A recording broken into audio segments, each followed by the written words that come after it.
पास करते हैं lecture number 24। आज के लेक्चर में हम दो चीज़ें डिस्कस करेंगे। एक, how to attempt case studies. आप लोग स्टार्ट से पूछते आए हैं कि सर ये केस स्टडी इसको कैसे अटेम्प्ट करना है, कैसे प्रेजेंट करना है। शुरू में थोड़ा कंसेप्ट बिल्डिंग के ऊपर मैं आपके काम करना चाह रहा था। कंसेप्ट बिल्डिंग हमारी हो गई है, हमें अंदाज़ा हो गया कि केस स्टडी क्वेश्चन जो है उनको एनालिटिकली कैसे सॉल्व करना है, यानी हमारे जहन में उसका सोल्यूशन आ जाता है, लेकिन हम उसको अभी ड्राफ्ट करने के काबिल नहीं है। ठीक है, एग्जाम लेवल के ऊपर जिस तरीके से ड्राफ्टिंग या प्रेजेंटेशन होनी चाहिए वो हमें नहीं पता। ये पता चल जाता है इसमें यस होगा, नो होगा और क्यों होगा। रेलिवेंट लीगल प्रोविजन को भी हमने ऐसे ही है। तो आज के लेक्चर में हम सीखेंगे कि जो माइंड में हमारे कंसेप्ट आ जाता है उसको हमने पेपर पे कैसे प्रेजेंट करना है, क्योंकि एग्जामिनर के पास हमारा पेपर ही जाएगा ना। पेपर पे कैसे प्रेजेंट करना है, कौन सी अप्रोच होनी चाहिए जिसको हमने फॉलो करना है ताकि मैक्सिमम मार्क्स हम केस स्टडी में ले सके। फिर उसके बाद टेस्ट 1 की डिस्कशन होगी हमारी। टेस्ट 1 की डिस्कशन अभी तक हमारी नहीं हुई ना? हाँ बिल्कुल, आज के लेक्चर में टेस्ट 1 की डिस्कशन होगी। आज के लिए आपकी होम असाइनमेंट कुछ नहीं है, सिर्फ इतनी होम असाइनमेंट है कि जो कुछ आप सीखेंगे अप्रोच उसको आपने फॉलो करना है, और आइंदा जो भी केस स्टडी आपने अटेम्प्ट करनी है रिटर्न फॉर्म में, कोशिश करनी है कि इसी अप्रोच के मुताबिक उसको अटेम्प्ट करें। ठीक है, तो स्टार्ट कर। अच्छा, प्रीवियस लेक्चर में से अगर कोई क्वेश्चन हो आपका पूछना चाहते हो तो पूछ लीजिए।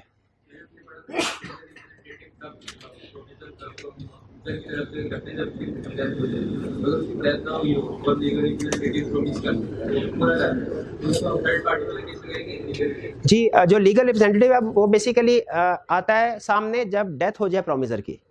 ठीक है, तो प्रोमिसर की डेथ से पहले लीगल रिप्रेजेंटेटिव का कंसेप्ट अप्लाई नहीं होता, लेकिन उनका सर वैसे फर्ज कीजिए एक आदमी है, वो जिंदा, उसके बेटे हैं, उसके वाली वारस आना है, उसकी डेथ के बाद वो लीगल रिप्रेजेंटेटिव बनेंगे। लेकिन अगर उसकी बजाय उसके बेटे उस कॉन्ट्रैक्ट को परफॉर्म कर देते हैं और जो प्रॉमिस है उसको कोई एतराज भी नहीं है, वो एक्सेप्ट कर लेता है, तो क्या ये वैलिड परफॉर्मेंस ऑफ कॉन्ट्रैक्ट होगी? सब यस। उसके बिहाफ पे देखिए, थर्ड पार्टी कोई भी हो, अगर प्रॉमिस को एतराज नहीं है ना, तो दुनिया का कोई भी बंदा, चाहे वो लीगल रिप्रेजेंटेटिव है चाहे नहीं है, एजेंट है या नहीं है, वो अगर परफॉर्म करता है प्रॉमिसर के बिहाफ पे और प्रॉमिस को कोई एतराज नहीं, एक्सेप्ट कर लेता है, प्रॉमिस पूरा हो गया। ठीक है, उसका जी प्रोविजन कोई से भी लिख, आप थर्ड पार्टी वाली प्रोविजन लिख दें, थर्ड पार्टी वाली प्रोविजन लिख दें इसमें। ठीक है, लीगल रिप्रेजेंटेटिव वाली में लिख देंगे, वो गलत नहीं होगा। ठीक है, गलत नहीं, लेकिन बेहतर यह है कि थर्ड पार्टी वाली प्रोविजन लिख दें। लीगल रिप्रेजेंटेटिव डेथ के केस में सामने आते हैं। और कोई क्वेश्चन? कोई क्वेश्चन नहीं? चलिए आज स्टार्ट करते हैं। फिर हम अपना पहला objective, how to attempt case studies. ठीक है, ये पेज आपके साथ शेयर कर दिया गया है, अभी मैं आपके साथ डिस्कस कर रहा हूं ताकि आपको पता चल जाए कि इसमें जो भी इंफॉर्मेशन लिखी है असल में उसका मतलब क्या है, आप ताकि आप जब घर जाके इसको पढ़े आप कंफर्टेबल हो।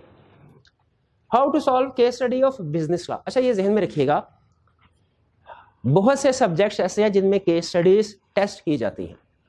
ठीक है, वो मैनेजमेंट में भी केस स्टडी टेस्ट की जाती हैं, लॉ में भी केस स्टडी टेस्ट की जाती है, मार्केटिंग सब्जेक्ट है उसमें भी केस स्टडीज, और भी सब्जेक्ट्स में। लेकिन हर सब्जेक्ट की केस स्टडी को सॉल्व करने की नेचर भी उसकी डिफरेंट होती है, उसको सॉल्व करने का तरीकाकार भी डिफरेंट। हम कोई एक यूनिवर्सल मेथड नहीं डिजाइन कर सकते कि जिसके मुताबिक दुनिया की हर केस स्टडी सॉल्व हो जाए। तो जो अप्रोच मैं आपको बता रहा हूं वो बेसिकली हमारे सब्जेक्ट स्पेसिफिक अप्रोच है, बिजनेस लॉ से रिलेटेड। मे भी आप मैनेजमेंट पढ़े, उसमें केस स्टडी अटेम्प्ट करने का तरीकाकार आपको डिफरेंट बताया जाए, उसकी मेरी गारंटी नहीं है।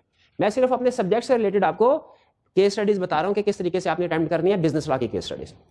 ठीक है, दूसरे सब्जेक्ट की केस स्टडी का तरीकाकार हो सकता है थोड़ा डिफरेंट हो, वो रेलिवेंट टीचर आपको सिखाएंगे।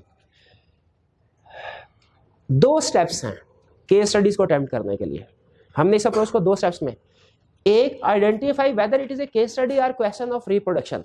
आपको पता है हमारे पेपर में 3 तरह के क्वेश्चन आते हैं, 3 तरह के। पहला एमसीक्यू, शाबाश, और दूसरा रिप्रोडक्शन यानी रटे वाला क्वेश्चन कि हमने रटा लगाया और उससे पूछा एज इट इज हमने छाप दिया। डेफिनेशन वगैरह होती है या एसेंशियल्स वगैरह जब वो पूछता है हम एज इट इज छाप देते हैं। तीसरा केस स्टडीज, केस स्टडीज। ठीक है, स्टूडेंट्स को नॉर्मली पहले 2 में प्रॉब्लम नहीं आती, तीसरे में प्रॉब्लम आती। अच्छा मुझे बताइए, लेकिन मैं तरतीब से चलूंगा, तीनों को डिस्कस करते। एग्जाम में आप पहचान लेंगे कि ये एमसीक्यूज वाला क्वेश्चन है? कैसे पता चलेगा? ऑप्शंस गिवन, देखते ही पता चल जाएगा ये एमसीक्यूज वाला क्वेश्चन है। उसमें 4 ऑप्शंस दी होंगी, वो आपको पता है कैसे सॉल्व करना है। पेज के दरमियान में लाइन लगानी है, लेफ्ट साइड पे नंबर, राइट साइड पे ऑप्शन। चलिए एमसीक्यूज वाला क्वेश्चन तो 15 नंबर हमारे साइड पे, बाकी 85 मार्क्स का पेपर है। इसमें 2 तरह के क्वेश्चंस होंगे, रिप्रोडक्शन का क्वेश्चन भी, केस स्टडी भी। बहुत अच्छा होता अगर वो पेपर के सेक्शन बना देता, section A MCQs, section B reproduction question, section C case studies. हमें अपना माइंड ना लगाना पड़ता कि ये कौन सा क्वेश्चन केस स्टडी और कौन सा रिप्रोडक्शन है। लेकिन वो ऐसा नहीं करता, वो डिफरेंशिएट नहीं करता केस स्टडी और रिप्रोडक्शन के क्वेश्चन को। जैसे क्वेश्चन 4 है, हो सकता है उसका पार्ट ए रिप्रोडक्शन का हो और पार्ट बी केस स्टडी का हो। क्वेश्चन 7 है, may be part A case study का हो और पार्ट बी रिप्रोडक्शन का हो। क्वेश्चन 8 में हो सकता है दोनों पार्ट्स रिप्रोडक्शन के हो। क्वेश्चन 9 में हो सकता है दोनों या तीनों पार्ट्स केस स्टडी के हो। हमारा सबसे पहला जो डिसीजन होता है वो ये कि पहचानना है कि ये क्वेश्चन है कौन सा, केस स्टडी का है कि रिप्रोडक्शन का है। पहला डिसीजन ये होगा, ठीक है। अच्छा, ये जो मैं आपको ये पहचानने के लिए कुछ टिप्स बताऊंगा। ये जो प्रेजेंटेशन है ना आपके सामने, ये 2 हिस्सों में डिवाइडेड है। पहला identify whether it is a case और क्वेश्चन ऑफ रिप्रोडक्शन, और फिर उसके बाद नीचे कीजिएगा भाई, जो दूसरा पार्ट है वो है how to attempt case study of law. ठीक है, आप एक्सपेक्ट कर रहे होंगे डायरेक्ट मैं इसके ऊपर आ जाऊंगा, मैं डायरेक्ट इसके ऊपर अभी नहीं आ रहा, क्योंकि पहले ये जानना जरूरी है कि हम पहचानें केस स्टडी है भी कि नहीं है, केस स्टडी है भी कि नहीं। अच्छा, एमसीक्यूज तो मैंने जब आपसे कहा ना कि आप पहचान लेंगे तो आपने हंसते होगा, सर ये भी कोई पूछने वाली बात है, वो तो एमसीक्यू दूर से मैं कह रहा होता है मैं एमसीक्यू क्यों, क्योंकि आपने इससे पहले एमसीक्यूज की सफिशिएंट प्रैक्टिस की। एएफसी में एमसीक्यूज ही एमसीक्यूज थे और कुछ उसका स्ट्रक्चर भी इस तरह का होता है, आप उसके साथ कंफर्टेबल है, आपको दूर से पता चल जाता है एमसीक्यू वाला क्वेश्चन है। लेकिन रिप्रोडक्शन और केस स्टडी में अभी फर्क आपको नहीं पता चल रहा। लेकिन याद रखें, ये जो मैं आपको बता रहा हूं ना, ये इंडिकेशंस हैं, कंफर्मेशन नहीं है। ये जो 2-3 बता रहा हूं ना, केस स्टडी इस तरह की होगी, रिप्रोडक्शन का क्वेश्चन इस तरह का होगा, ये 2-3 असूल बताने लगा हूं। ये असूल या रूल्स क्या है, इंडिकेशंस हैं, कंफर्मेशन नहीं है। मतलब समटाइम्स मोर देन 90% केसेस में रूल लगेंगे, लेकिन कुछ क्वेश्चन में हो सकता है ये रूल ना लगे, आपको अपनी जजमेंट अप्लाई करनी पड़े, आपको अपनी जजमेंट अप्लाई। जैसे नॉर्मली केस स्टडीज में वो नेम्स यूज करता है, alpha limited, beta limited company है, ठीक है, या नेम यूज करता है सलमान, मसूद, फैसल वगैरह, ठीक है, नॉर्मली। लेकिन समटाइम रिप्रोडक्शन के क्वेश्चन में भी नेम यूज कर लेता है। केस स्टडी में तो वो नाम यूज करे ही करेगा, लेकिन समटाइम रिप्रोडक्शन में भी नेम यूज कर ले। तो मैं जो आपको बता रहा हूं कि नेम, नॉर्मली मैं क्या बताऊंगा, नॉर्मली केस स्टडीज में, यूजुअली केस स्टडी में वो कंपनी के मेंबर्स के, सॉरी ये ऑर्गेनाइजेशन, लोग जो उसमें इन्वॉल्व होते हैं उनके नेम यूज करेगा, नॉर्मली यूज करेगा, लेकिन ऑलवेज लाजमी नहीं है कि ये रूल हमेशा लगे। तो मैं आपको जो रूल्स बता रहा हूं ये क्या है, इंडिकेशंस है, कंफर्मेशन नहीं है। ये बात समझ आ रही है? हाँ, लेकिन एक चीज ध्यान में रखिएगा, ये रूल है सिर्फ 1.5 महीने तक। 1.5 महीने के बाद आप इन रूल्स को भूल जाएंगे, भूल जाएंगे। आपको देखते ही क्वेश्चन पता चल जाएगा ये केस स्टडी है, रिप्रोडक्शन का क्वेश्चन है। प्रैक्टिस होने के बाद, जैसे वो एएफसी में जितनी एमसीक्यू की प्रैक्टिस की ना, अब देखते ही दूर से पता चल जाता है। तो ये सिर्फ शुरू में आपको बताने के लिए कि केस स्टडी इस तरह की होती है, रिप्रोडक्शन का क्वेश्चन इस तरह का। जैसे ही आपने 50-60 केस स्टडी कर ली, 50 केस स्टडी कम से कम कर ली, उसके बाद आपको बताने की किसी रूल की जरूरत ही नहीं पड़ेगी, आपको खुद ही पता चला केस। ये बिल्कुल ऐसे ही है जैसे आप ड्राइविंग करने के लिए जाए ना, तो शुरू में आपको सिखाना पड़ता है, ये इधर ब्रेक है, ये रेस है, ठीक है, ये इधर एक्सीलरेटर है, ये ब्रेक है। तो शुरू में कंफ्यूजन होती है कि ये ब्रेक लगानी है तो कौन से वाले किधर पैर मूव करना है कि नहीं करना। लेकिन जैसे 1-1.5 महीना प्रैक्टिस कर लेते हैं, आपको बताने की जरूरत नहीं पड़ती, आपका पैर ऑटोमेटिकली मूव होना शुरू हो जाता है। बल्कि बाज़ का तो ऐसा होता है, ऑफिस से निकलते हैं पता भी नहीं चलता, कुछ सोच रहे होते हैं, सोचते सोचते पता भी नहीं चलता घर आ जाता है, कुछ नहीं याद होता आपको कि आपने किस जगह पे गाड़ी रोकी, कहाँ पे सिग्नल आया, कहाँ पे आपने स्पीड कम की, ऑटोमेटिकली काम हो रहा होता है। उसी तरीके से शुरू में आपको थोड़ा सोचना पड़ेगा कि केस स्टडी के रिप्रोडक्शन। लेकिन 50 केस स्टडी या 1.5 महीना, विच एवर इज अर्लियर, हाँ, जो तो उसके बाद आपको जरूरत नहीं पड़ेगी इन रूल्स की, आपको देखते ही अंदाजा हो जाएगा ये केस स्टडी है, ठीक है। अब मैं आपको इंडिकेशंस बता रहा हूं, इंडिकेशंस। पहला फैसला हमने क्वेश्चन को देख के क्या करना है, केस स्टडी है कि रिप्रोडक्शन का क्वेश्चन है। पहले following are some hints to identify case studies, ठीक है, पहले पता चल जाए केस स्टडी है, फिर उसके बाद उसका हल सोचेंगे ना। Usually case study of business law consist of long paragraphs, while a question of reproduction consists of 2 to 3 lines। अच्छा, हम जो प्रैक्टिस कर रहे होते हैं ना आई कैप की इलस्ट्रेशंस, उनमें समटाइम्स ऐसा होता है, उसे छोटे छोटे कंसेप्ट समझाने के लिए ना 2-2, 3-3 लाइनों के केस स्टडीज भी दी होती, लेकिन एग्जाम में ऐसा नहीं होता। एग्जाम में जब आप देखेंगे तो जो केस स्टडीज वाले क्वेश्चन होंगे ना, वो बड़े वाले पैराग्राफ होंगे। रिप्रोडक्शन का क्वेश्चन सिंपल होगा, define consideration and also explain essentials of consideration, एक लाइन में निबट गया, ठीक है। लेकिन जब केस स्टडी सेट करेगा तो बताएगा ए ने बी के साथ वादा किया इस चीज का, फिर उसके बाद उसने इसको रिटर्न फॉर्म में नहीं करवाया, कंसीडरेशन नहीं थी, रिलेशनशिप था, बाद में क्लेम किया, उसने रिफ्यूज कर दिया, बताइए अब ये रिकवरी कर सकता है कि नहीं कर सकता। वो केस स्टडीज जो है ना, वो फिर थोड़ी लेंथी होती है, क्योंकि उसने फैक्ट्स को हमें बताना होता है, फैक्ट्स को स्टोरी बनानी होती है। केस स्टडी का मतलब स्टोरी बनानी होती है। रिप्रोडक्शन के क्वेश्चन में तो उसने सिर्फ कंसेप्ट का नाम लिखना है और हमें कहना है ये एक्सप्लेन कर दो। तो पहला और बड़ी इंडिकेशन क्या है कि यूजुअली नॉर्मली कि केस स्टडी लॉन्ग पैराग्राफ होगा रिप्रोडक्शन क्वेश्चन, लेकिन हमेशा ऐसा नहीं होगा। सम टाइम हो सकता है मिसेस इकराम जैसा क्वेश्चन आ जाए। याद है मिसेस इकराम उस पैराग्राफ कहा नहीं रहा था, एंड में क्या कह रहा था, जो रिक्वायरमेंट थी वो रिप्रोडक्शन छापा ही मारना था। वो उसने 4 चीजें कि एग्रीमेंट विदाउट कंसीडरेशन जो था, नियर रिलेशनशिप, उसकी कंडीशंस क्या है।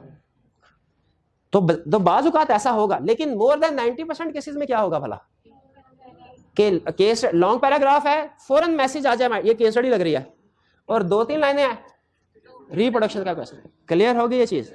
अच्छा, ये ज़हन में रखिए, आपने बाद में इसकी प्रैक्टिस भी करनी है। आइंदा जो भी असाइनमेंट आएगी ना, उसमें आपने इन रूल्स को सामने रख के पहले असाइनमेंट को क्लासीफाई करना है। ये रटे वाला क्वेश्चन है केस स्टडी, रटे वाला क्वेश्चन है केस स्टडी, फिर उसके बाद केस स्टडी आपने रिटन फॉर्म में करनी है और वो मैं देखा करूंगा। पहला क्लियर हो गया? कोई कंफ्यूजन तो नहीं इसमें? दूसरा, usually case study gives us specific information about a transaction and are some discussion or arguments by parties. Normally case studies में कुछ पार्टीज होती हैं, mister A, B, mister X, mister Y, जो भी उसने हमें बताया होता है, नाम बताए होते हैं। क्या किया होता है? नाम बताए होते हैं।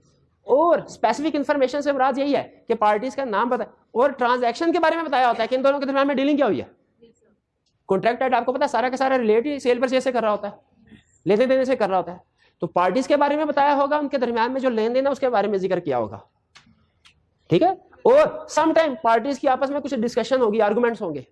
पार्टी ए कहेगी मुझे पैसे दो, पार्टी ए कहेगी I am not liable to pay, party A कहेगी this contract is valid, party B कहेगी दिस कॉन्ट्रैक्ट इज वाइड। वो आपको कुछ सिचुएशन बताएगा, पार्टीज का जिक्र करेगा कि मिस्टर सलीम, मिस्टर मजीद, और उनका कोई आपस में डिस्कशन या आर्गुमेंट्स बताएगा जिसके ऊपर मसला है, ठीक है। अब वो पार्टीज कुछ भी हो सकती है हमारे में, वो ऑफर या ऑफरी भी हो सकती है। कॉन्ट्रैक्ट एक्ट में नॉर्मली ऑफर ऑफरी की वर्ड यूज करेगा, प्रोमिजर प्रोमिजी का वर्ड यूज करेगा, शाबाश। अगर एजेंसी वाला टॉपिक आएगा उसमें प्रिंसिपल और एजेंट का जिक्र करेगा, ये 2 पार्टीज होंगी। फिर पार्टनरशिप का टॉपिक आएगा, उसमें यही कहानी यही चलेगी, लेकिन इसी तरह की इंफॉर्मेशन होगी, लेकिन पार्टीज बदल जाएंगी उसमें भी, यानी इसी तरह नेम यूज होंगे, इसी तरह उनके दरमियान में कोई ना कोई ट्रांजैक्शन के बारे में बता रहा होगा। इसी तरह एक पार्टनर कह रहा होगा यस है, दूसरा पार्टनर कह रहा होगा नो है, ठीक है। प्रिंसिपल कह रहा होगा मैंने तो ये काम कहा ही नहीं था, एजेंट कहेगा नहीं नहीं ये काम था हमारे दरमियान में। तो हमने उसके बारे में डिसीजन करना होगा। पहले हमने डिसीजन लिया लेंथ ऑफ द इंफॉर्मेशन से, ओवरव्यू ले लिया, ऊपर ऊपर से पता, बड़ा क्वेश्चन केस स्टडी लग रहा है, छोटा क्वेश्चन रिप्रोडक्शन का। फिर हमने जब पढ़ा तो हमें पता चला नॉर्मली जो केस स्टडी वाले क्वेश्चन होंगे उनमें पार्टीज का, उनके दरमियान में जो लेन देन हो रहा था उनका जिक्र कर रहा होता, ठीक। तीसरे नंबर पे रिक्वायरमेंट, रिक्वायरमेंट से भी हमें पता चल, अगर वो कहे डिफाइन करें, स्टेट करें, एसेंशियल्स डिफाइन करें किसी टर्म को, रिप्रोडक्शन का क्वेश्चन। लेकिन अगर वो कहे बताइए ये कॉन्ट्रैक्ट वैलिड है कि नहीं, तो ये जब तक उधर जो होती है रिप्रोडक्शन का क्वेश्चन, उसे आप ऊपर की इंफॉर्मेशन पढ़े बगैर भी आंसर कर सकते हैं, ऊपर की इंफॉर्मेशन पढ़े बगैर। लेकिन केस स्टडी आपको हमेशा लिंक करवाएगी ऊपर वाली इंफॉर्मेशन के साथ। बताओ कॉन्ट्रैक्ट पढ़ेंगे तो पता चलेगा ना ऊपर। बताओ इंस्ट्रूमेंट, ये निगोशिएबल इंस्ट्रूमेंट में अक्सर आता है कि हमें कोई निगोशिएबल इंस्ट्रूमेंट देता है, वो क्या है वो अभी हमें जानने की जरूरत नहीं है, और कहता है बताओ ये वैलिड है कि नहीं, ये चेक है, ये प्रोमिसरी नोट है, ये बिल ऑफ एक्सचेंज है, बताओ वैलिड है कि नहीं, ठीक है। हमें वैलिडिटी के बारे में पूछेगा, रिक्वायरमेंट में आ जाएगा बताओ वैलिड है कि नहीं ये चीज। फिर rights and liabilities of party पूछेगा, 2 पार्टीज के बारे में बताएगा, उनका झगड़ा हुआ है या उनके दरमियान में जो भी इशू है। रिक्वायरमेंट में क्या होगा, इनकी राइट्स एंड लायबिलिटीज बताओ इस सिचुएशन में, ठीक है। जैसे फर्ज कीजिए अगर वो हमसे ये कहता है राइट्स एंड, जनरल क्वेश्चन, एक रिक्वायरमेंट राइट्स एंड लायबिलिटी, मैं 2 स्टेटमेंट आपके सामने बोल रहा हूं, आपने पहचानना है दोनों में से कौन सी केस स्टडी है मोस्ट प्रोबेबली। पहला, explain rights and liabilities of principal and agent, ये पहली स्टेटमेंट है। दूसरी, एक्सप्लेन है, ये भी एजेंसी वाले topic, explain rights and liability of mister A and mister be in the above case. हाँ, इन द अबव केस, ए और बी नाम से भी पता चल गया हमें, और फिर इन द अबव केस, इसका मतलब है हमने अब सारी के सारी राइट्स एंड लायबिलिटीज नहीं छापनी, सारी की सारी राइट हैंड लायबिलिटी छापेंगे, गलत हो जाएगा। क्यों? उसने कहा है ऊपर केस के मुताबिक मुझे बताओ। हम केस के लिहाज से जो भी इशू होगा कि एजेंट ने अपनी अथॉरिटी से एक्सीड किया है, और एक्सीड किया है तो जितना एक्सीड किया उतने के लिए वो खुद रिस्पॉन्सिबल है, वरना नॉर्मली प्रिंसिपल रिस्पॉन्सिबल होता। इस तरह की कोई बात होगी। क्लियर हो गया राइट्स एंड लायबिलिटीज। और फिर whether party will be able to recover any amount. Contract हुआ, कॉन्ट्रैक्ट एक्ट में इस तरह का क्वेश्चन आता है कि बताओ दोनों, एक पार्टी ने दूसरे के खिलाफ केस फाइल किया है, बताओ ये सक्सेसफुल होगी कि नहीं, बताओ इसको कोई क्लेम रिकवरेबल होगा कि नहीं होगा। क्लियर हो गया? तो मैंने आपको 3 टिप्स बताई पहचानने के लिए। केस स्टडी का क्वेश्चन है, रटे वाला क्वेश्चन। सबसे पहला ऊपर ऊपर से पता चल जाएगा क्वेश्चन की लेंथ से। दूसरे नंबर पे क्वेश्चन में जो गिवन इंफॉर्मेशन ऐसा पढ़ेंगे जब उसको अंदाजा हो जाएगा। केस स्टडी में नॉर्मली स्पेसिफिक नेम वगैरह यूज कर रहा होता है, किसी ट्रांजैक्शन को एक्सप्लेन कर रहा होता है। और तीसरा क्या बताया नीचे रिक्वायरमेंट में, नॉर्मली जो केस स्टडी की रिक्वायरमेंट जो होती है रिप्रोडक्शन वाली रिक्वायरमेंट, उसमें कहता है डिफाइन कर दो इस चीज, एक्सप्लेन कर दो इस कंसेप्ट को, नाम दे के कहता है डिफाइन या एक्सप्लेन कर दो। स्टेट एसेंशियल्स, ये रिप्रोडक्शन का क्वेश्चन। और जब कहे बताओ ये एग्रीमेंट वैलिड है कि नहीं, बताओ पार्टी के राइट्स एंड लायबिलिटीज क्या है इस सिचुएशन में, बताओ पार्टी ए पार्टी बी से कुछ रिकवर कर पाएगी कि नहीं, कर पाएगी तो कितनी अमाउंट रिकवर कर पाएगी।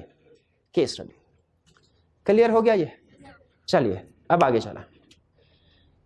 अब हमने पहचान लिया कि ये क्वेश्चन केस स्टडी का है कि नहीं। ठीक है जी। मुझे ये बताइए कि क्वेश्चन 8, आज चैप्टर 6 है, थोड़ी सी प्रैक्टिस कराना चाह रहा हूं। क्वेश्चन 8 केस स्टडी का क्वेश्चन है कि रिप्रोडक्शन का? केस स्टडी का, हाँ नाम है, फिर उसने ट्रांजैक्शन बताई, 2 मिलियन की ट्रांजैक्शन हुई है, फिर whether Mohsin rights available to Mohsin. ठीक है, हाँ जी बिल्कुल, ये केस स्टडी है। असल में आईकैप ने ना अपनी न्यू बुक में रिप्रोडक्शन के क्वेश्चन नहीं दिए, हालांकि मॉडल पेपर में है, मॉडल पेपर में है, लेकिन आईकैप की बुक में रिप्रोडक्शन के क्वेश्चन नहीं है। इसलिए तकरीबन समझ लीजिए 15 नंबर के होंगे अगर एमसीक्यूज, तो 35 या 40 मार्क्स के होंगे रिप्रोडक्शन के क्वेश्चन। ठीक है, 30 से 40 के, और बाकी की केस स्टडी की वेटेज एक्सपेक्टेड है थोड़ी सी ज्यादा होगी रिप्रोडक्शन के, यानी रफली बता रहा हूं, रफली 15 नंबर के एमसीक्यूज, 35 नंबर के रिप्रोडक्शन के क्वेश्चन, 50 नंबर की केस स्टडी। अच्छा क्वेश्चन 11 बताइए। रिप्रोडक्शन का क्वेश्चन, शाबाश शाबाश। अच्छा अब क्वेश्चन 21, अभी हम चाहे पहुंचे भी नहीं है लेकिन बताए, हालांकि है छोटा क्वेश्चन, लेकिन चूंकि उसमें वो नेम स्पेसिफिक इंफॉर्मेशन डिटेल बता रहा है, ये केस स्टडी है। आपने आइंदा इसी तरह प्रैक्टिस कर दिया। अच्छा देखिए, प्रैक्टिस में सीखते हुए गलतियां होती हैं, वो कोई प्रॉब्लम नहीं, वो नेचुरल है। आपने 10 में से 6 डिसीजन भी ठीक कर दिए ना, तो आप कंसेप्ट को सही सीख रहे हैं और ट्रैक पे हैं। 10 में से 6 भी कर लिए। अगर इसे कम आपकी एक्यूरेसी यानी 60% तक एक्यूरेसी लेवल है तो वो ठीक है, इससे कम है तो फिर इसका मतलब आपको कंसेप्ट रिवाइज करने की जरूरत है। अब सुनिए प्रेजेंट कैसे करना है। आपके आंसर के 2 हिस्से हों, जो केस स्टडी है, अब मैं केस स्टडी की बात कर रहा हूं, रिप्रोडक्शन तो आपको होता है ना कैसे, वो तो बताने की जरूरत नहीं है, छापा मार देना आप। रिप्रोडक्शन में सिर्फ एक ही मसला स्टूडेंट को आता है, मार्क्स कम है मटेरियल ज्यादा है, या मार्क्स ज्यादा है मटेरियल कम, बस इसके अलावा रिप्रोडक्शन में और कोई मसला नहीं आता। ठीक, रिप्रोडक्शन में ये नहीं होता कि कैसे लिखना है, ये होता है कितना लिखना है, बस ये मसला होता है। और वो भी पता चल जाता है कि अगर उसने मार्क्स कम दिया तो हमने सिर्फ हेडिंग लिख के आगे निकल जाना, मार्क्स ज्यादा है तो हेडिंग्स के साथ एक्सप्लेनेशन भी लिखेंगे, सिंपल हो, बस इतना। ठीक है, अब इशू आता है केस स्टडी का। केस स्टडी में आपके आंसर के 2 हिस्से होंगे, पहला है रेलिवेंट लीगल प्रोविजन और दूसरा है decision and basis of decision. ठीक है, वो आपको मैंने शायद वो एक लाइन कभी सेशन के स्टार्ट में बताई थी, वो क्या थी, दफा 302 के तहत क्या थी वो लाइन, मैं खुद भी भूल गया हूं। जज क्या कहता, हाँ, ताज़ीरात पाकिस्तान की दफा 302 के तहत अदालत इस नतीजे पे पहुंची है कि मुलजिम को फांसी दे दी जाए। ठीक है जी, ये जो था ना, अच्छा फांसी क्या, वो ये सीधा ये नहीं कहा था फांसी दे दी जाए, वो रेलिवेंट लीगल प्रोविजन का जिक्र करता है कि किस कानून के तहत फांसी दी जा रही है, किस कानून के तहत। क्या रेलिवेंट लीगल प्रोविजन का जिक्र करना जरूरी होता है? हाँ, कि उस पर यह जुर्म साबित हुआ है, ये जुर्म जो साबित हुआ है वो बताना पड़ेगा ना उसको। तो हमारा जो एग्जाम में लीगल केस होगा ना कोई भी, वो किसी ना किसी लॉ की किसी दफा के तहत उसने केस बनाया होगा, उस पर कोई ना कोई लॉ का सेक्शन, कोई ना कोई लॉ की प्रोविजन अप्लाई हो रही होगी। जैसे आपने कुछ केस स्टडीज की हैं तो आपको अंदाजा हो गया कि जब हम ये कहते हैं कि जी एग्रीमेंट वैलिड है या वैलिड नहीं है, तो आगे आप रीजन भी बताया करते थे, because it is agreement instead of trade agreement, ठीक है, instead of legal proceedings.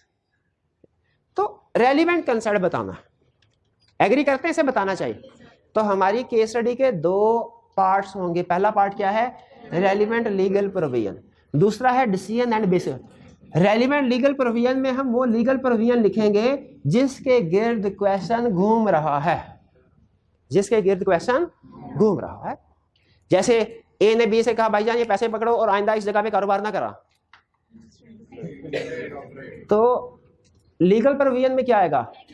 Agreement in state of trade is. अच्छा, अब मैं आपका फोकस करवाना चाहता हूं एक लफ्ज के ऊपर, रेलिवेंट के ऊपर।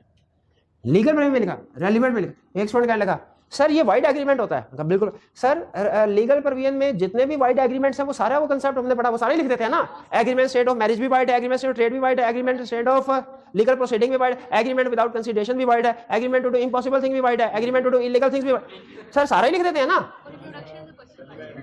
रिप्रोडक्शन का क्वेश्चन बन जाएगा। रेलिवेंट, रेलिवेंट से क्या मुराद है?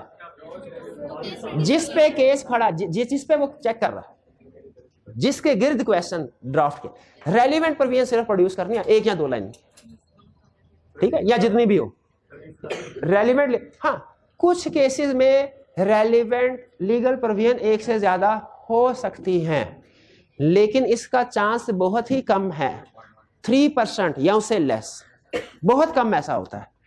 इस अक्सर क्या होगा, आपको गलत फहमी हो रही होगी कि इसमें इस विषय में दोनों प्रोविजन अप्लाई। इसीलिए जब कभी आपको लगे ना कि इस केस के ऊपर दो लीगल प्रोविजन अप्लाई हो रही हैं, आपने पहले रुक के क्वेश्चन के फैक्ट्स दोबारा पढ़ लेने हैं। क्वेश्चन की कोई ना कोई इंफॉर्मेशन ऐसी होगी जो आपको क्लियर कर रही होगी, नहीं नहीं ये वाला कंसेप्ट अप्लाई नहीं होता, ये होता है, या ये वाला कंसेप्ट नहीं। तो जब कभी आपको लगे कि दो प्रोविजन अप्लाई हो रही है, आपने अपने डिसीजन को रीअसेस करना है, दोबारा वैल्यूएट करना है। कैसे दोबारा वैल्यूएट करेंगे? क्वेश्चन को पढ़ने फिर से। अगर क्वेश्चन को पढ़ के आपको कोई अब इंफॉर्मेशन ऐसी जो शायद आपने पहले इग्नोर कर दी, अब आपको पता चल गया यार ये वाला क्वेश्चन, लेकिन अगर फिर भी यही लगता है कि तो फिर दोनों लिख दीजिए। दोनों लिख सकते हैं, या उसमें से एक भी लिख सकते हैं जिसपे आपका ज्यादा दिल मुतमिन हो। मैं सजेस्ट करूंगा कि जिस पे आपका ज्यादा दिल मुतमिन है वो एक चीज ही लिखे, क्योंकि एग्जाम में मुझे ये रिस्क ज्यादा है कि आप दोनों में से किसी एक गलत के बारे में सोच रहे होंगे। एक सही है, एक इशू है, दोनों ठीक है, और आपने एक लिखा, इसमें नुकसान कम है। एक सही है, एक गलत है, आपने दोनों लिख दिए, इसमें नुकसान ज्यादा है। इसलिए मैं रिकमेंडेशन मेरी ये है, अगर आपको लगे कि दो लीगल प्रोविजन अप्लाई हो रही हैं, रीसेस करके पहले क्लियर कर लें, इंफॉर्मेशन दोबारा पढ़ के कि कौन सा सही कौन सा गलत। फिर भी अगर लगे दोनों ठीक है, तो बेहतर यही है कि जिस पे ज्यादा दिल आपका मुतमिन हो ना वो कर ले, बजाय ये कि agreement because of nature love and affection भी है, गिफ्ट वाला भी है, तो बजाय ये कि दोनों लिख दें, नेचर लव एंड इफेक्शन वाला एक लिख दें, वो ज्यादा बेहतर है। वरना दोनों भी लिख सकते हैं, लेकिन मेरी रिकमेंडेशन एक लिखें। क्लियर होगी ये बात? चलिए, रेलिवेंट लीगल प्रोविजन के आगे, रेलिवेंट लीगल प्रोविजन क्लियर हो गई, आगे चलते हैं। Decision and basis of decision. अब हमारे डिसीजन के ऊपर, अच्छा ध्यान में रखिएगा, केस स्टडी का ये वाला हिस्सा ना असल में रिप्रोडक्शन ही है। इसका मतलब है दुनिया की हर केस स्टडी का आधा हिस्सा रिप्रोडक्शन। आपको केस स्टडी में कुछ भी नहीं आता ना, आधे नंबर फिर भी ले सकते हैं। कैसे? लीगल प्रोविजन लिख के, ठीक है। इसका मतलब है हाँ, रटा इतना भी इजी नहीं लेना रटे को आप, केस स्टडी में भी रटा काम आता है, लेकिन यहां पे सिर्फ रेलिवेंट लिखना है आपने, पूरा नहीं लिखना। केस स्टडी का आधा ये वाला हिस्सा रिप्रोडक्शन का ही होता है। आगे चलते हैं। अब है decision and basis of decision. Decision and decision normally क्या होता है हमारा? यस या नो होगा, वैलिड है या वॉइड है, वैलिड है वॉइड है, ठीक है, पार्टनर है या नहीं है, एजेंट है या नहीं है, ट्रांजैक्शन वैलिड है या नहीं है, ये डिसीजन होगा। जो भी आपका डिसीजन है, यस नो है, क्वेश्चन की रिक्वायरमेंट के लिहाज से, वैलिड है, इनवैलिड है, वॉइड है, जो भी डिसीजन। और एक होता है basis of decision. Basis of decision क्या है? जस्टिफिकेशन, रीजनिंग, कि क्यों आप इस नतीजे पे पहुंचे हैं, क्यों आप इस नतीजे पे पहुंचे हैं, ठीक है। रेलिवेंट लीगल, क्रिमिनल लॉ की एग्जांपल, रेलिवेंट लीगल, जो किसी को कत्ल करेगा उसे फांसी दी जाएगी। मिस्टर ए ने मिस्टर बी को कत्ल किया, ये क्या है? पहले जो कोई किसी को कत्ल करेगा फांसी दी जाएगी, ये क्या है? Relevant legal provision. अच्छा 302 का केस है और अगर कहे जो किसी ने किसी को धोखा दिया 7 साल की सजा होगी, ये लिख दें? क्यों? रेलिवेंट नहीं है, क्वेश्चन के रेलिवेंट लिखने हैं। जो किसी को कत्ल करेगा उसे फांसी दी जाएगी। ए ने बी को कत्ल किया, बेसिस ऑफ डिसीजन क्या होंगे? क्योंकि मौका वारदात पे जब पुलिस पहुंची तो बी मरा हुआ था, ए के हाथ में पिस्तौल था, है? और एक चश्मदीद गवाह ने भी इसे देखा था, है? सी ने भी इसको देखा था। ये बेसिस ऑफ डिसीजन, ये बेसिस ऑफ, ठीक है। तो basis of decision basically reasoning. आपने जब बिजनेस लॉ के क्वेश्चन में डिसीजन तो आपको फौरन पता चल जाता है ना, आपके माइंड में यस है कि नो है, वो तो पढ़ते ही पता चल जाता है जिसका कंसेप्ट क्लियर है। बेसिस ऑफ डिसीजन में आपने जो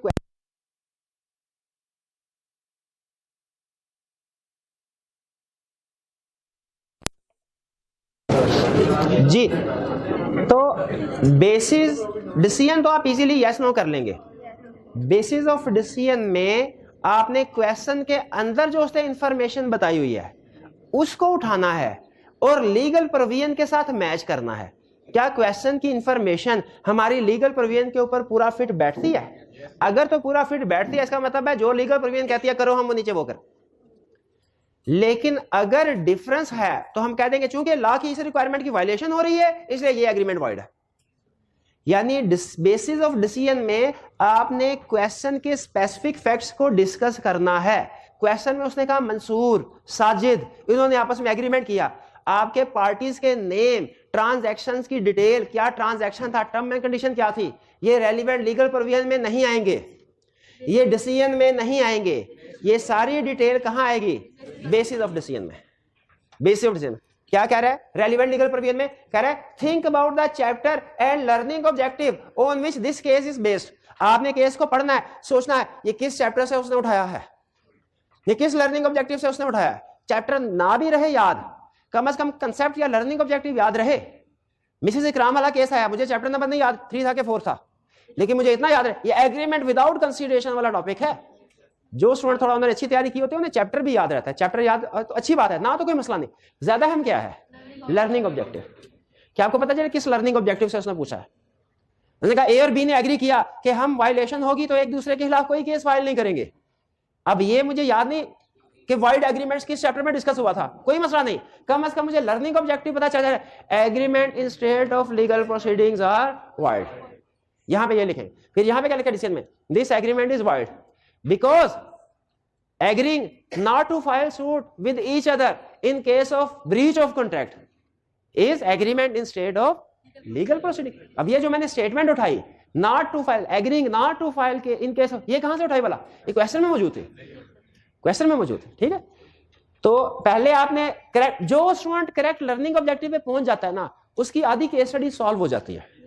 जिसने केस स्टडी को बढ़ के ये अंदाजा लगा लिया किस चैप्टर किस कंसेप्ट का क्वेश्चन है, आधी केस स्टडी कंफर्म है उसकी सॉल्व हो जाती है। अब सिर्फ उसने उसको लिखना है। Reproduce that concept here but only that portion which is relevant to case, whole concept is not to be produce. सारे वाइड एग्रीमेंट्स की सारी डिटेल नहीं बतानी। आगे चल के आपसे पूछेगा पार्टनर के राइट्स और लायबिलिटीज बताइए, तो आपने पार्टनर का वो राइट या लायबिलिटी बताना है जो केस में जिक्र हो रहा है, जिसका सारे राइट सारी लायबिलिटीज की डिटेल नहीं बतानी। अगर कह रहे हैं एग्रीमेंट वैलिड है कि वाइड, ये बताओ, तो सिर्फ उस एसेंशियल का जिक्र करना है जिसके ऊपर उसने केस जो मिसिंग है, केस में जो उसने बताया मिसिंग है, सारे के सारे एसेंशियल को रिप्रोड्यूस नहीं करना। Relevant legal provision clear. फिर कह रहा है डिसीजन एंड बेसिस डिसीजन में स्टेट योर अपना डिसीजन बताएं, वेदर यस या नो, जो भी डिसीजन है, वैलिड है इनवैलिड है, जो भी है, रिकवरी कर पाएगा नहीं कर पाएगा, ट्रांजैक्शन वैलिड है, जो भी डिसीजन है वो करें। फिर क्या करना है? एंड आल्सो गिव रीजन, और रीजंस भी दें। सिर्फ ये कह के कि एग्रीमेंट वाइड है क्वेश्चन को खत्म नहीं करना, केस को खत्म नहीं करना, आगे जस्टिफिकेशन देनी है। कुछ स्टूडेंट समझते हैं सर डिसीजन बता दिया ना सोल्यूशन खत्म हो गया, बेसिस ऑफ डिसीजन भी जरूर बतानी है, ठीक है। Reason will be given by, ये अहम चीज है, linking the legal provision with information given in the question. इस लीगल प्रोविजन को इंफॉर्मेशन के साथ कंपेयर करना है कि क्या लॉ की जो रिक्वायरमेंट है केस में पूरी हो रही है, केस में पूरी हो रही है सारी चीजें, हम कहेंगे यस, और अगर केस में पूरी नहीं हो रही हम कहेंगे नो, और फिर आगे बता देंगे वो चीज जो केस में पूरी हो रही है या नहीं हो रही, ठीक है। This is the real skill which requires practice. ये जो बेसिस ऑफ डिसीजन वाला है ना, ये लिखना असल यही स्किल है। और ये कैसे आएगी? प्रैक्टिस है। आप ये सारी अप्रोच को 100% भी समझ लेते हैं ना, आप केस स्टडी के गुरु नहीं बनेंगे आज। आप सिर्फ केस स्टडी को अटेम्प्ट करने के काबिल हुए हैं, ठीक है। एक्सपर्ट कब बनेंगे? जैसे जैसे प्रैक्टिस करते जाएंगे, जैसे जैसे प्रैक्टिस करते जाएंगे। प्रैक्टिस मेक्स गलत, प्रैक्टिस मेक्स परफेक्ट नहीं, प्रैक्टिस मेक्स प्रोग्रेस। परफेक्ट कोई नहीं होंगे आप, परफेक्ट मैं भी नहीं हूं, ठीक है। प्रोग्रेस एक क्वेश्चन भी करेंगे ना तो पहले की निस्बत आप बेहतर पोजीशन में होंगे, ठीक है। जैसे अब हर स्टूडेंट की अपनी अपनी अब उसकी हिम्मत है, जो जितनी ज्यादा प्रैक्टिस करेगा उतना ही ज्यादा प्रोग्रेस करेगा, उतना ही ज्यादा केस स्टडी में एक्सपर्ट होगा वो, ठीक है। केस स्टडी में एक्सपर्ट होने के लिए कम से कम 50 केस स्टडी किसी भी चैप्टर की, चाहे 10 इस चैप्टर की, 5 उस चैप्टर की, 15 उस चैप्टर की, 50 केस स्टडी आपने इस फॉर्मेट के मुताबिक कर ली ना इस सेशन में, केस स्टडी के एक्सपर्ट हो जाएंगे। आपको किसी से पूछने की जरूरत ही नहीं है केस स्टडी कैसे अटेम्प्ट करने हैं, बल्कि दूसरे स्टूडेंट आपसे पूछेंगे बताओ केस स्टडी कैसे अटेम्प्ट करने हैं, ठीक है। लेकिन याद रखिए पहली केस स्टडी में और 50वीं केस स्टडी में प्रोग्रेशन का फर्क है। पहली केस स्टडी आपकी इतनी अच्छी नहीं होगी, कुछ मैच होगा कुछ मैच नहीं होगा, कुछ आप गलती करेंगे, लेकिन जैसे जैसे आगे चलते जाएंगे 50 केस स्टडी कर लें, उसके बाद आपकी कोई केस स्टडी गलत हो मैं जिम्मेदार हूं। शर्त यह है कि आपने इस अप्रोच को फॉलो करना है और कंसेप्ट याद होने चाहिए, है ये ना। कंसेप्ट याद ही नहीं है, सर केस स्टडी सॉल्व नहीं हो रही है? वो तो नहीं होगी ना। अच्छा अब एंड में आखिरी चीज, note headings and arrangements of part is not necessary. क्या कह रहा है? मर्जी है हेडिंग दे, नहीं मर्जी ना दे। आई कैप के सजेस्टेड सॉल्यूशन में हेडिंग्स नहीं होती, लेकिन मेरे ख्याल में हेडिंग्स के साथ लिखना ज्यादा बेहतर है। दोनों पार्ट्स क्लियरली डिफरेंशिएट हो जाते हैं। लेकिन अगर कोई चीज मिस नहीं होती आपको, लेकिन अगर आप हेडिंग्स नहीं भी देते, आपका question 100% equally correct, with heading या विदाउट हेडिंग कोई फर्क नहीं पड़ता। लेकिन मेरी सजेशन है हेडिंग्स दें, पहली चीज ये। दूसरी चीज, अरेंजमेंट से भी फर्क नहीं पड़ता, चाहे basis decision and basis of decision पहले लिख दें, रेलिवेंट लीगल प्रोविजन बाद में लिख दें, ये भी इक्वली करेक्ट। और अगर रेलिवेंट लीगल प्रोविजन पहले और डिसीजन बाद में लिख दें, ये भी इक्वली करेक्ट। लेकिन मेरे ख्याल में जो लॉजिकल अरेंजमेंट होनी चाहिए पहले ताकि केस में अगर ऊंच नीचे रहा भी, पहले हमें रिप्रोडक्शन का नंबर तो मिल जाए ना इतना मटेरियल के। और फिर असल में ये भी होता है कि रेलिवेंट प्रोविजन को लिखते लिखते ना कंसेप्ट रिफ्रेश हो जाता है, हम उस केस को बेहतर तरीके से फिर एनालाइज और प्रेजेंट करने के काबिल होते हैं। लेकिन बहरहाल अरेंजमेंट से भी कोई, अच्छा डिसीजन और बेसिस ऑफ डिसीजन, हम डिसीजन नॉर्मली पहले लिखते हैं, बेसिस ऑफ डिसीजन बाद में, उलट करते हैं, वो भी equally correct. Basis of decision पहले लिखते हैं, डिसीजन बाद में। आई कैप के सॉल्यूशन पढ़े उसमें समटाइम ऐसा होता है कि उसने बेसिस ऑफ डिसीजन पहले लिखा, फिर बाद में डिसीजन लिखा, फिर रेलिवेंट लीगल प्रोविजन लिख दी। इंफॉर्मेशन आपके सॉल्यूशन में सारी होनी चाहिए, तरतीब अहम नहीं, हेडिंग्स अहम नहीं। ये क्लियर हो गई बात? चलिए ये थी हमारी अप्रोच, पेज आपके साथ शेयर कर दिया गया है। अब इसमें कोई भी क्वेश्चन अगर आप पूछना चाहते हो तो पूछ लें। जी मेरे क्वेश्चन आया था discuss whether the following elements are valid, मुझे ए बी पार्ट दिए थे एबीसीडी। हाँ अच्छा क्वेश्चन। सम टाइम ऐसा होता है मार्क्स कम होते हैं, जैसे ये जो हमारा टेस्ट है जो हुआ था टेस्ट 1, हाँ क्वेश्चन नंबर 1 देखें और क्वेश्चन नंबर 2 देखें, ठीक है 1 और 2।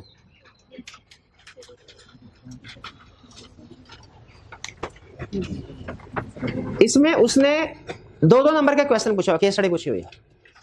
इसमें अगर हम रेलिवेंट लीगल प्रोविजन को भी और डिसीजन एंड बेस्ड दोनों को लिखेंगे ना, टाइम बहुत ज्यादा लग जाएगा। इसलिए अगर मार्क्स 1 या 2 हो ना, 1 या 2, तो फिर आप एक सेक्शन ओमिट कर सकते हैं, बल्कि कर दें कौन से वाला भला, रेलिवेंट लीगल प्रोविजन, फिर direct decision and basis of decision दे अगर मार्क्स 1 या 2 है। लेकिन अगर मार्क्स ज्यादा 3 या 4 है तो फिर रेलिवेंट लीगल प्रोविजन भी दे, decision and basis of decision भी दे। वो अकॉर्डिंगली पेपर बनाने वाले को पता है कि मैं 3 नंबर के साथ पूछ रहा हूं ना, तो इसलिए क्योंकि रेलिवेंट लीगल प्रोविजन में एक लाइन किया है, agreement against minor is void, ठीक है, इतनी को रेलिवेंट लीगल प्रोविजन है। और नीचे because mister age is less than 18 years, ठीक है, therefore he is not liable to pay amount under the contract. तो अब इसी में देखें क्वेश्चन नंबर 4 का पार्ट बी देखें। पार्ट ए भी देखे बी भी देखे हैं, दोनों केस स्टडीज के, कोई रिप्रोडक्शन का भी है। क्वेश्चन 4 ए में भी देखे स्पेसिफिक इन्फॉर्मेशन दे रहा है पार्टीज के बारे में, और बी में भी स्पेसिफिक पार्टी का जिक्र कर रहा है, उनके दरमियान में एग्रीमेंट हुआ है उनका जिक्र कर रहा है, और हमसे फिर कह रहा है कमेंट करो इस एग्रीमेंट के ऊपर वैलिड है कि नहीं है, दोनों केस स्टडीज। लेकिन एक में अब उसने नहीं बताया हुआ लीगल प्रोविजन किस में लिखनी है किस में नहीं। बताइए आप किस में लीगल प्रोविजन लिखेंगे? बी में लिखेंगे, ए में नहीं लिखेंगे। क्या बी 3 नंबर के साथ रेलिवेंट लीगल प्रोविजन भी लिखना ज्यादा नहीं हो जाएगा? नहीं, क्योंकि इसमें जो रेलिवेंट लीगल प्रोविजन होगी छोटी सी होगी। हाँ, अब देखिए आपका जो क्वेश्चन सेट होता है ना, उसके बाद उसको सॉल्व भी किया जाता है। क्या देखता है कि कितने नंबर का क्वेश्चन है और कितनी हमने रिक्वायरमेंट ली है, तो उसको पता होता है कि अगर मैं 5 नंबर क्वेश्चन बनाऊंगा, अगर रेलिवेंट लीगल प्रोविजन ज्यादा है ना, बड़ी है, तो मुझे मार्क्स भी ज्यादा करने हैं। रेलिवेंट लीगल प्रोविजन कम है, मुझे मार्क्स भी कम देना है। तो वो इसलिए 1 या 2 नंबर का क्वेश्चन हो, केस स्टडी हो, रेलिवेंट लीगल प्रोविजन नहीं लिखनी, direct decision and basis of decision. 3 या उससे ज्यादा नंबर का क्वेश्चन हो, रेलिवेंट लीगल प्रोविजन भी लिखनी है, decision and basis of decision भी लिखने हैं। क्लियर? और कोई क्वेश्चन? कोई क्वेश्चन नहीं? चलिए, ये थी हमारी अप्रोच। अब आते हैं हम अपने टेस्ट की डिस्कशन की तरफ। पास कीजिएगा जी। अब हम चलते हैं अपने टेस्ट 1 की डिस्कशन के ऊपर। सबसे पहले इंस्ट्रक्शंस, आंसर ऑल 6 क्वेश्चन। इसका मतलब है हमारे पास कोई ऑप्शन नहीं होगी एग्जाम में, हमने सारे क्वेश्चंस करने होंगे। ये सीए में पता है किस लिए होता है आंसर ऑप्शन नहीं दी जाती? सिलेक्टिव स्टडी को डिस्करेज करने के लिए, ताकि स्टूडेंट को पता हो मैंने एक टॉपिक भी छोड़ा ना, उसमें से क्वेश्चन आ गया तो मेरे मार्क्स रिडक्ट होंगे। जहां कहीं जिस एग्जामिनेशन बॉडी में ऑप्शन दी जाती है, वहां के स्टूडेंट्स नेचुरली सिलेक्टिव स्टडी की तरफ चले जाते हैं। उन्हें पता होता है कि कुछ चैप्टर्स में हमारे पास ऑप्शन होगी, स्किप कर सकते हैं। फिर answer in black ball point only, कोई और कलर यूज नहीं करना। सर हेडिंग देने के लिए ब्लू पेन यूज कर सकते हैं? नहीं कर सकते, हेडिंग भी ब्लैक से देनी। हाँ, अगर डिफरेंशिएट करना चाहते हैं हेडिंग को अंडरलाइन कर दें, हेडिंग ब्लैक मार्कर यूज कर सकते हैं, लेकिन उससे कोई फर्क नहीं पड़ता। एक ब्यूटिफिकेशन से कोई फर्क नहीं पड़ता। आपने मेरी राइटिंग नहीं कभी देखी? नहीं ना देखे? अगर आप कभी मेरी राइटिंग देखे ना, तो हाँ, वो इसी वजह से मैं अगर राइटिंग के कभी मार्क्स होते ना, मैं कभी चार्टर्ड अकाउंटेंट ना बन पाता। अगर राइटिंग के कभी मार्क्स होते, राइटिंग से ब्यूटिफिकेशन, लेकिन इतनी को राइटिंग होनी चाहिए, पढ़ी जाए। वो तो चूंकि जब मैं स्टूडेंट था तो इतनी को मेरी राइटिंग अच्छी होकर पढ़ी जाती, पता होता था क्या लिखा हुआ है। अब तो चूंकि अरसा हो गया और फिर जरूरत भी नहीं होती, तो हम जल्दी जल्दी लिख लेते हैं। लेकिन याद रखें, ब्यूटिफिकेशन के कोई मार्क्स नहीं है। हेडिंग्स वगैरह दे सिर्फ उसी पेन के साथ जिसके साथ करना, टाइम ज़ाया होता है। आपको इन चीज़ों का एहसास नहीं होता। आपने पेन रखा, मार्कर उठाया, लैदा करके हेडिंग लिखे, तो उसमें आपके 5-7 सेकंड निकल जाते हैं। और ये इसमें फिर जब आपके 10-12 हेडिंग्स हो, उसी से आप खुद अंदाजा लगा सकते हैं कि एक क्वेश्चन में 1-1.5 एंड में अचानक आपको अंदाजा होता है टाइम आउट हो गया। तो बेहतर ये, कोई फर्क नहीं पड़ता, इससे आधे नंबर का भी फर्क नहीं पड़ता ब्यूटिफिकेशन से या अच्छी राइटिंग से। सिर्फ आपका उसने कंसेप्ट टेस्ट करना है। हेडिंग दे, मेरी रिकमेंडेशन ये, मैंने अपने पूरे सीए कैरियर में सिर्फ एक पेन यूज किया, पिकासो का पेन होता था, उसी पेन के साथ सारे पेपर दिए बॉल पॉइंट के साथ। मतलब पेन चेंज हो जाता था हाँ, लेकिन वो उसी मॉडल का रहता था। हाँ, उसी मॉडल का रहता था। और कैलकुलेटर भी एक ही था मेरे पास, FX82MS। एक कैलकुलेटर के साथ सारे पेपर दिए हैं, क्योंकि उसमें स्पीड होती है ना, स्पीड बन जाते हैं। हाँ, अब हाँ सर, एक दफा मैं बाल कटाने के लिए गया हेडड्रेसर के पास, तो ना उसकी कैंची बाल खींच रही थी मेरे। तो मैं कहा यार, अब लगता है कोई कटिंग सही नहीं कर। कहते नहीं सर, कटिंग तो सही कर रहा हूँ, ये असल में ना कैंची मेरी नहीं है, ये दूसरे बंदे की है, मैं उसकी कैंची इस्तेमाल करता हूँ, मेरा इसके ऊपर हाथ सेट नहीं है। तो उसी तरह एग्जैक्टली जिस तरह वो भी एक प्रैक्टिशनर ही है अपने प्रोफेशन का, हम भी सारा साल क्या करते हैं भला, सारे 6 महीने प्रैक्टिस करते रहते हैं मोबाइल पे। सर जगह कैलकुलेशन करो, मोबाइल निकाला, कैलकुलेशन शुरू। और एग्जाम में जब जाते हैं कैलकुलेटर लेके, हाथ से चलता ही नहीं है, कैलकुलेशन फिर बैठती नहीं है, ठीक है, वो पता नहीं चलता। ये इसका बड़ा फर्क पड़ता है। मैंने बहुत से लैपटॉप इस वजह से रिजेक्ट किए हैं कि उसका जो कीबोर्ड में बटन होते थे ना, उसका साइज डिफरेंट था उस कीबोर्ड से जिसके ऊपर मैं प्रैक्टिस करता था। अब मैं जब भी लैपटॉप खरीदता ना, जो सबसे अहम डिसीजन मैं करता हूँ बाइंग में, उसकी स्पेसिफिकेशन वगैरह बाद में देखता हूँ, मैं पहले देखता हूँ कीबोर्ड का लेआउट क्या है, मेरा हाथ उसके ऊपर फिट भी बैठेगा कि नहीं। ठीक है, एक लैपटॉप मैंने लिया, उसका लेटेस्ट था, कीबोर्ड का लेआउट डिफरेंट था। वो हफ्ते के बाद, हफ्ते में जो काम आधे घंटे में मैं करता था वो 1.5 घंटे में होता था। हफ्ते के बाद वो 10,000 कम पे मैंने बंदे को मिलते करके कहा, मैंने कहा भाई ये ले जाओ। वो उसी के पास दोबारा गया, उसने कहा सर प्राइस तो कम हो जाए। मैं कहा कम हो जाए, इसके ऊपर मैंने काम नहीं कर। तो इस तरह की चीजें फिर आपको शायद ये चीजें पता नहीं होती या कंसीडर नहीं करते, लेकिन इन चीजों से बड़ा फर्क पड़ता है। बहरहाल, तो ब्लैक पेन एक ही इस्तेमाल करें जिसके साथ आपने पेपर करना है, ताकि उसके साथ कंफर्टेबल हो जाए। कैलकुलेटर भी वही इस्तेमाल किया करें। सारे क्वेश्चन आगे चलते हैं, स्टार्ट करते हैं आप discussion. Question number 1 part A. अच्छा, अब इसमें उसने नीचे थोड़ा सा और नीचे आइए, बस उसने नीचे कहा, क्योंकि मार्क्स 2-2 है ना भी कहता हमें पता होता, लेकिन उसने खास तौर पे कह दिया कि रेलिवेंट लीगल प्रोविजन ना लिखे, ये रिक्वायर्ड नहीं।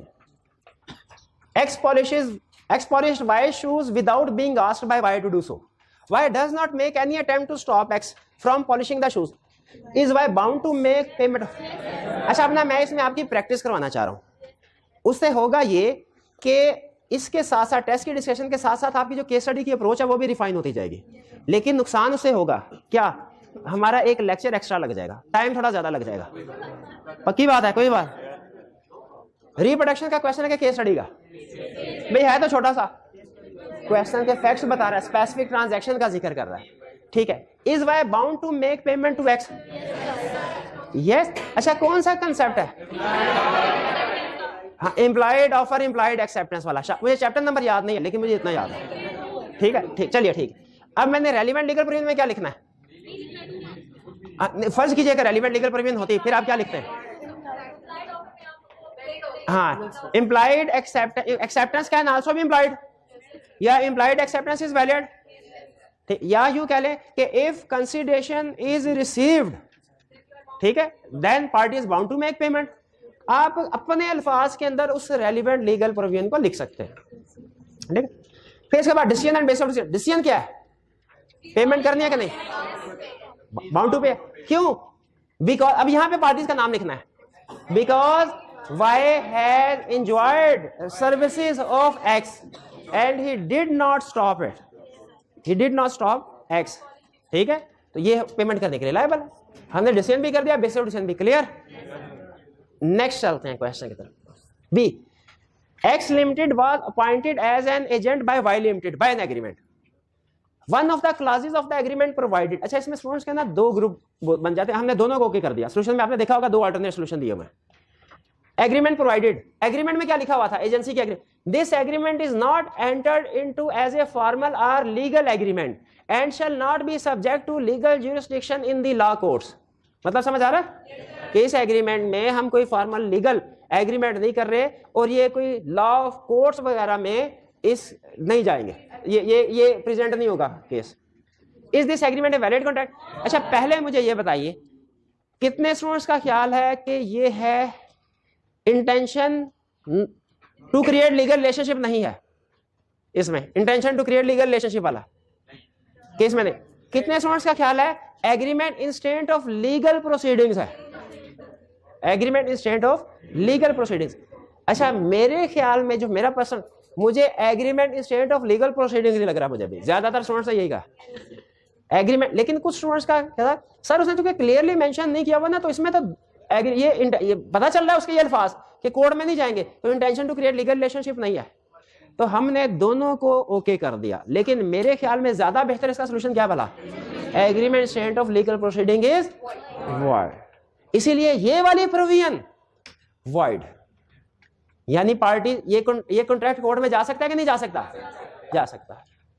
लेकिन अगर agreement intention not to create legal relationship हो तो फिर ये प्रोविजन और एग्रीमेंट पूरा वॉइड, फिर ये एग्रीमेंट कोर्ट में नहीं जा सकता, नहीं जा सकता। आपने समटाइम देखा होगा किसी डॉक्टर की प्रेस्क्रिप्शन लेना तो समटाइम उसके ऊपर लिखा होता है not valid for court purposes. कभी आपने ये अल्फाज देखे हैं? मैंने कुछ डॉक्टर की प्रेस्क्रिप्शन में अल्फाज देखे हैं, मतलब ये है कि मेडिसिन खा के बंदा मर जाए तो हमारे खिलाफ केस ना करना, कहना वो ये चाह रहा होता है not valid for court purpose. अब इसमें क्लियर नहीं होता कि intention to create legal relationship नहीं है या कि ये agreement instant of legal proceedings है, ये भी इसी तरह का क्वेश्चन। तो इसमें अब असल में तो लॉयर ओपिनियन देगा इसके ऊपर, और मेरा ख्याल है इसके ऊपर ओपिनियन नहीं है कि agreement instant of legal proceedings है। अगर उसने मेडिसिन गलत लिखी है और बंदा मर गया तो केस फाइल हो सकता है उसके खिलाफ, ठीक है। लेकिन बहरहाल जिन स्टूडेंट्स ने intention to create legal relation वाली प्रोविजन वो भी हमने ओके किया, यहां तक क्लियर। अच्छा, मुझे बताइए, फर्ज कीजिए कि इसमें हम लेके चलते हैं agreement instant of legal proceedings, relevant legal provision में क्या आएगा? Legal proceeding is void. Decision में क्या ये is this a valid contract? ठीक है, no this provision is not valid because agreeing that this agreement of agency will not be subject to legal jurisdiction in law of courts. Agreeing this is agreement is state of legal proceedings. इसको जिक्र जी हाँ, अगर वो ऐसा कि agreement होकर कोई breach आती है कि कोई दोनों में से कोई भी कोर्ट में नहीं जाएगा, फिर तो क्लियरली पता चल गया ना, agreement state of legal proceedings है, वो तो क्लियरली पता चल गया। यहां पे अल्फाज से क्लियरली पता नहीं चल रहा कि इंटेंशन की तरफ जाए कि स्टेट ऑफ लीगल प्रोसीडिंग्स की तरफ जाए। आगे चलते हैं, C X wrote to Y his would be son in law that his daughter would have a share of what he left after the death of his wife. Is the letter a valid offer by X to Y? अच्छा देखिए, एक statement ये है कि father कहे उस बंदे से अगर तुम मेरी बेटी से शादी करोगे तो मैं अपनी बेटी के नाम पे फैक्ट्री लगाऊंगा, एक ये ऑफर है। लेकिन अगर ये कहा जाए कि मैं अपनी बेटी के नाम पे फैक्ट्री लगाऊंगा उसकी शादी के बाद, अब देखिए इसमें तो फर्ज कीजिए अगर कोई पार्टी है भी तो वो तो बाप और बेटी है, सन इन लॉ कहां से आ गया जो ये कहे कि नहीं आपने कहा था तब लगाए। और वैसे भी ये ऑफर ना सन इन लॉ को है और ना ही बेटी, तो सिर्फ उसका इरादा है, इंफॉर्मेशन करें इसको, ठीक है। तो ये वैलिड ऑफर नहीं है, ठीक है, वो रेलिवेंट पार्टी नहीं है। D mister X and missus X hired a room in hotel for a week. When they entered the room they found a notice on the wall disclaiming the owner's liability for damages loss और theft of articles. जब वो room में agree हुए, अच्छा आपको क्या ये अंदाजा पता है कि जब हम होटल में बुकिंग करने के लिए जाते हैं तो पहले स्टे करते हैं, बाद में वो कागज साइन करवाते हैं कि पहले कागज साइन होता है बाद में? एग्जैक्टली, पहले पेपर साइन होता है। वो जो पेपर साइन करके रूम में पहुंचे उसके ऊपर नोटिस लगा कि किसी चीज के गुम होने की सूरत में होटल इंतजामिया जिम्मेदार नहीं होगी। Some of their items are stolen, discuss the legal position. उनकी कुछ चीजें चोरी होगी, होटल इंतजामिया जिम्मेदार है कि नहीं? कितने स्टूडेंट्स का ख्याल है जिम्मेदार है, कितना ख्याल है जिम्मेदार नहीं है? होटल की इंतजामिया जिम्मेदार है। ये कंडीशंस तो है, देखिए आप अपनी ऑफर के साथ कंडीशन अटैच कर सकते हैं, हमने पढ़ा है, लेकिन conditions at time of offer या टाइम ऑफ एक्सेप्टेंस कम्युनिकेट होना जरूरी है। एक्सेप्टेंस के बाद कोई कंडीशंस नहीं कर सकते यार। यहां पे कॉन्ट्रैक्ट किस वक्त हुआ भला? जिस वक्त काउंटर पे उन्होंने साइन किया, उस वक्त चूंकि ये कंडीशन कम्युनिकेट नहीं हुई थी स्पेसिफिकली, इसलिए ये कंडीशन कॉन्ट्रैक्ट का हिस्सा नहीं है, क्योंकि जिस वक्त कॉन्ट्रैक्ट हुआ ये उस वक्त कंडीशन कम्युनिकेट नहीं की। रेलिवेंट लीगल प्रोविजन क्या हुई? रेलिवेंट लीगल प्रोविजन क्या हुई इसमें? कि special conditions must be communicated to offeree at time of contract. Decision क्या है? Hotel manage liable. बेसिकली क्या? Because hotel management did not communicate conditions at time of contract. E. D. A minor borrowed a sum from Mr. M by executing a mortgage of his property. Mortgage of property, mortgage मतलब loan agreement. mortgage of property का मतलब property को गिरवी रखवाया और कर्जा लिया। In favor of M, subsequently D sued M की फेवर में। subsequently बाद में क्या हुआ? D sued for setting aside the mortgage. Minor ने mortgage को कैंसिल करने के लिए अप्लाई किया। Is mortgage valid? Can M recover the sum advance to D? बताइए रेलिवेंट लीगल प्रोविजन कौन सी है? एग्रीमेंट विद माइनर वाली। Agreement with minor is void against him. Agreement with minor is void against. Decision बताइए, is mortgage valid? No. Can M recover the sum advance to D? No, recover नहीं। क्यों? Because